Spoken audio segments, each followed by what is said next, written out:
Yan si Trillanes, mga kababayan. Oh.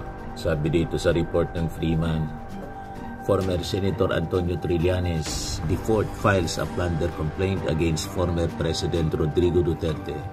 Senator Bongo, the senator's father and brother, for nearly 7 billion worth of government infra project, para ma-aware naman yung mga tao na grabe mangurakot itong mga taong ito, sabi ni Trillanes. Si ex-Undersecretary Bernardo, si Senator Bongo Anyan yun talaga. Sinabi sa akin ni Mayor Vico Soto ang nasa likod ng mga diskaya sa pag-asin. Uling-uli po, mga kababayan. Kaya itong press con po ni Bongo, unbelievable. Pero pakinggan natin. Yan o. Ano bang itong issue ngayon? Ang flood control standard. Mag-worst nagpapagang mga balita at pagtalakay sa mga isyu ng lipungan. Bulsa! Opinyon, banat at paglalantad sa katotohanan. Bulsa! What you see is what you get. You decide. Hello po mga kababayan, si Dante Maravillas. So finally, as you know, kinasuhan po ng plunder case ni Trillanes si Bongo sa Kasidigong. Yan si Trillanes, mga kababayan. Oh. Sabi dito sa report ng Freeman, former Senator Antonio Trillanes, the fourth files a plunder complaint against former President Rodrigo Duterte. Senator Bongo, the senator's father and brother, for nearly 7 billion worth of government infra project to CLTG Builder, a construction firm owned by Ghost family. Inakusahan ni Trillanes si Digong at Bongo at saka yung kanyang pamilya ng violation of Plundered Law, Republic Act No. 7080, saka yung Anti-Graft and Corrupt Practices Act and the Code of Conduct for Public Officials o Republic Act No. 6713. Trillanes also cites the 816 million joint venture between CLTG Builders and St. Gerard Construction, which is owned by embattled contractors Curly and Sara Diskaya. Ito kasi yung lumabas sa Senado. Pero matagal na po, mga kababayan, na nag-file si Trillanes. Pinatulog lang sa ombudsman, mga kababayan, ng dating ombudsman. Kasi yung dating ombudsman po, kasangga, si Martire. Ngayon, naglakas ng loob, mga kababayan, si Trillanes na i-refile yung kaso with additional information mula na doon sa mga nahayag sa investigasyon po ng Senate Blue Ribbon Committee. Ngayon, nagpa-prescod kanina, si Bongo. Sabi ni Bongo, to Trillanes, you are barking up the wrong tree. Kung seryoso ka talaga, bakit di mo kasuhan yung totoong mga korap talaga? Sagot ni Trillanes, siya nga yung tinutugis ko kasi siya yung mastermind. Yan ang sabi ni Trillanes kanina. Sabi ni Trillanes, I am raising it para ma-aware naman yung mga tao na grabe mangurakot itong mga taong ito, sabi ni Trillanes. Si ex-Undersecretary Bernardo, si Senator Bongo Anyan yun talaga. Sinabi sa akin ni Mayor Vico Soto, ang nasa likod ng mga diskaya sa pag-asenso nila ay si Bongo. Malinaw naman po, mga kababayan, na tumiba ng bilyon-bilyon na kontrata mula 2016. Yung paulit-ulit kong nire-replay sa inyo, yung pamilya Diskaya. Tinanong ni Senator Bato, kailan niya kayo nakakuha ng mga flood control projects? 2016 na niya. Pinaulit pa, mga kababayan ni Bato kay Sara Diskaya. Sigurado ka niya, sigurado agad. 2016. Napakalinaw, mga kababayan. projects, kailan kayo nag-engage sa flood control projects sa DPWH? Siguro mga 2016 onwards. Please make sure of your answer. Yes po, 2016 onwards po. 2016 onwards? Yes po. Very clear mo yun sa video na sinabi mo. Kahit anong gawin mo, Bongo, ito yung revelasyon. Sabi mo, noong nag-DPWH na kami. Pagtatanong mismo ni Bato. Ngayon, gusto mong i-attribute yung wealth ninyo going back noon pa sa tatay mo, noong nagsimula kayo gano'n. Pero very clear, the video won't lie. Sinabi mo, noong nag-DPWH na kami. Yes po. So, kailan ba kayo nag-DPWH? Parang sometime in 2012, nag-start kami with DPWH. Can you be definite with your answer? Parang 2012? Oh, please, because you're under oath, please. Yes po. Make sure of your answers. Sometime in 2012, we started with DPWH. We started with joining biddings. Pero prior to that, we were with local government. Yung mga flood control projects, kailan kayo nag-engage sa flood control projects sa DPWH? Siguro mga 2016 onwards. Please make sure of your answer. Yes po, 2016 onwards po. 2016 onwards? Yes po. 2016 onwards.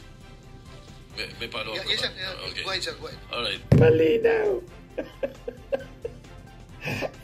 Kaya yung mga sinasabi kanina ni Bongo, pakinggan natin yung presko niya. Hindi po kapani-paniwala. Ito, pakinggan po ninyo. Seek the truth. Seek the truth daw, tumbukin ang katotohanan. Natumbok nga. Ito ay isa po itong diversionary tactic para ilihis ang atensyon ng taong bayan sa tunay na mga issue. Klaro naman kahapon nga lang nabanggit ni former Governor Chavez Singson, another diversionary tactic. Ang talamak po ngayon na korupsyon, talamak ang korupsyon ngayon sa kasalukuyang gobyerno. At ang dapat talagang panagutin, ang totoong issue. Yung presiding gobyerno ang nagkalkal ng talamak na korupsyon at malinaw doon sa testimony ni Diskaya. 2016 sila tumabo ng mga kontrata. Ito, yung presentation ni Congresswoman Luistro, tumiba po. There. Tumabo, 8 million haros. Sabi mo, yung affidavit mo pertains to the current administration. So that is the second half of 2022 until 2023, at least for those that are shown in the graph. But if you will notice, Mr. Diskaya, yung revenue mo nag-spike 2017, 2018, 2019, 2020, 2021. And even the first half of 2022. Pagkatapos pabagsak na siya, panahon na ng ating Pangulo. Uling-uli po, mga kababayan. Kaya itong press con po ni Bongo, unbelievable. Pero pakinggan natin. Yan. Ano bang totoong issue ngayon? Diba ang flood control scandal? Mga ghost projects, mga anomalous projects, mga substandard projects. Yun naman po issue ngayon Huwag tayong lumihis sa katotohanan. Paano lumihis? Tumbok nga, sabi ni Trillanes. Tumbok ang mastermind. Merong gumugulo Merong nasa likod nito na ginugulo lang po yung katotohanan. Kayo ang nanggugulo. But I am one with the Filipinos in this crusade and fight against corruption. Kasama niyo po ako dito. Labanan po natin ito. Kulong po natin ang mga kurakot, mga magnanakaw. Dapat. Kanina, Duterte, sa kapamilya ko, yung Trillanes, you are barking at the wrong tree. Seryoso ka talaga, bakit di mo kasuhan yung mga totoong mga corrupt talaga? Bakit di mo kasuhan yung mga financiers mo? Yung mga contractor, alam mo yun. Kita mo na. Ilang buwan na tayo dito sa pagdidinig sa Senado. Ilang hearings na po. Lumalabas naman yung totoo. Sino yung mga contractor. Yung talagang... Ang gusto nilang imbestigahan, lalo nung chairman, mga kababayan si Marcoleta, ang gustong imbestigahan lang po, mga kababayan, 2022 hanggang 2025 on 2022 onwards. Sabi ni Jinggoy, focusan niya tayo sa 2022. Onwards. Yung pinakamatinding kontrata po ng mga Diskaya 2016, panahon ni Digong, na ang sapo si Bongo, napakalinaw po sa presentation sa Congress. Malinaw po kung sino yung naglilihis po sa kwento. Sila yung mismong kumikita, sila yung contractor, sila pa yung congressman, sila yung habulin mo, Trillanes. Ayaw mong habulin dahil financer mo nga. Tama yung sinabi ni Senator Bato noon na may mga financer ka. Baka nga yung ginamit mong pondong yon nanggaling pa sa flood control. Galing daw sa flood control yung pondo sa pag-imbestiga ni Trillanes. Pangalanan ninyo kung sino yung financier ni Trillanes para magkaalaman. O diba? Ito yung pag-file ni Trillanes kanina. File tayo ng plunder case laban kay Duterte, kay Bongo, sa tatay ni Bongo at sa kapatid niya. Ito ay tungkol sa 7 billion pesos worth na infrastructure projects na in-award nila Bongo at Duterte doon sa tatay at kapatid ni Bongo. At ito ay covered dito sa plunder loan. 7 billion pesos ito. At nagsimula ito nung mayor pa si Duterte ay dahil ng presidente. Kaya alam naman natin na magkadugtong ang bituhan ni Bongo at Duterte, kaya hindi niya pwedeng ipagkaila na hindi na-influensyahan ito. Tapos, nung senador na si Bongo, ganun din. Kahit na senador siya pa rin ang nag-a-act as the alter ego of talagang siya pa rin kaysa assistant. Kaya ito ay maliwanag na violation sa ating batas at kaya natin siya nakapon. Sir, ano po yung ebidensya natin na ang ebidensya dito ay mga kontrata mismo galing sa DPWH. Ito po ay nakuha ko nung ako po ay senador pa. Tapos dinagdagan namin nung iba pa mga dokumento nung natapos na ako sa pagkasenador. Bawal po ito. Diba? Hindi mo pwedeng bigyan ng kontrata yung tatay at kapatid ko. Ang nakalagay sa ating batas, ang word degree of consanguinity and affinity. Pero ito first degree ito. Tatay ito at kapatid. At hindi pwedeng hindi niya pwedeng sabihin na hindi niya mapipili ka mag-anak niya. Kasi hindi ito basta-basta ka mag-anak. Kapatid at tatay ito. Tapos, halos 200 contracts ito. 200 contracts? Sa ng Davao hanggang sa nung sila ay presidente na. Yumak pa talaga po? So bukod pa ron, itong CLTG at saka Alfredo Builders, construction companies ng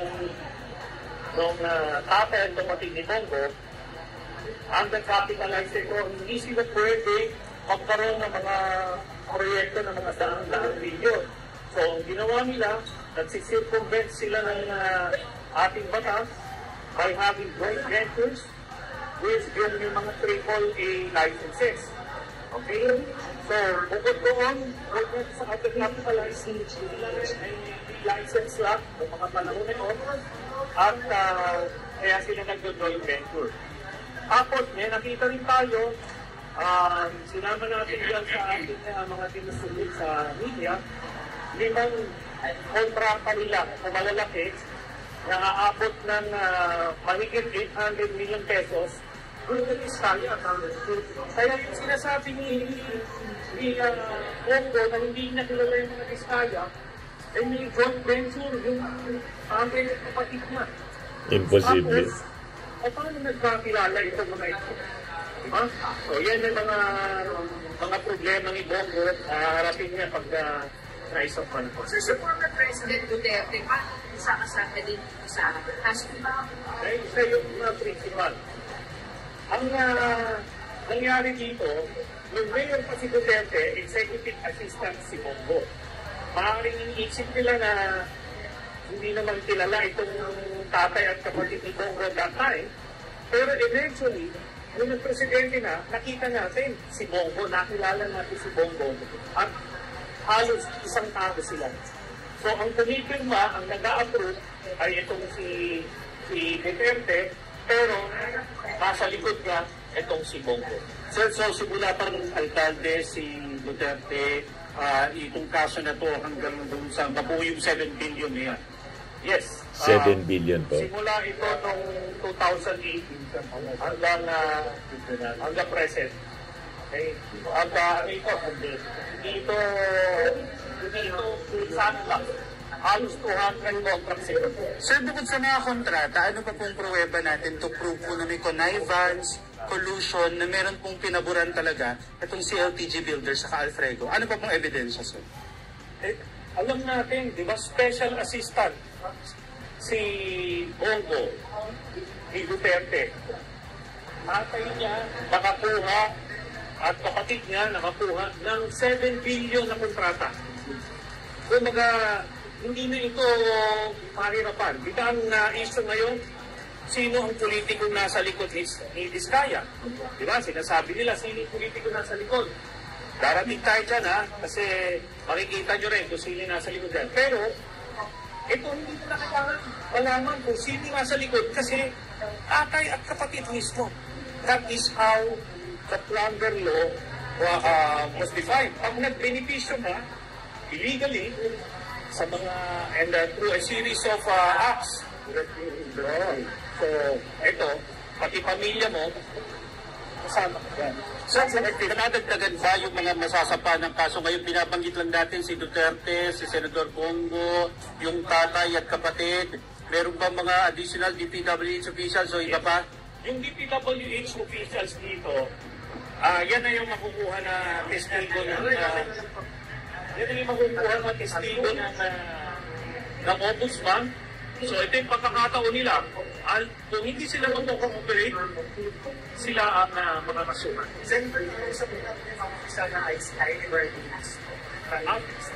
After namin i-file ito, ibigyan namin ng kopya yung ICI para makita nila na ito na eh.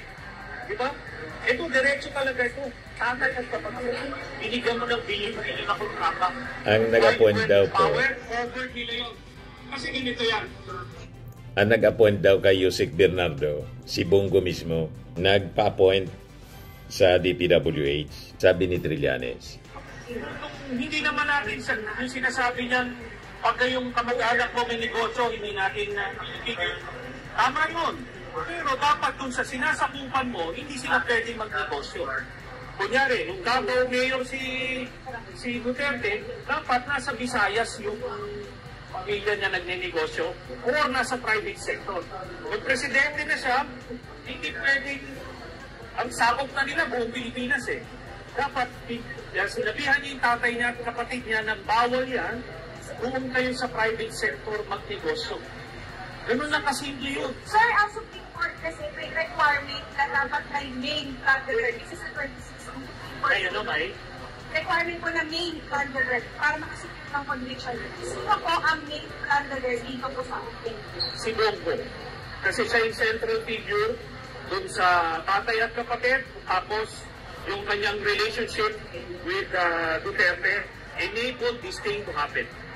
Sir, this is a refiling po, sir, no? This is a refiling kasi yung original na DOJ complaint na-dismiss, sir, according to your complaint. So, gaano po kayo confident that this will prosper this time around, sir? Okay, yung po, kaya nga doon ko final to sa DOJ dati for case build-up, no? Kasi alam kong protektado siya dito sa ombudsman nung iba pa yung ombudsman.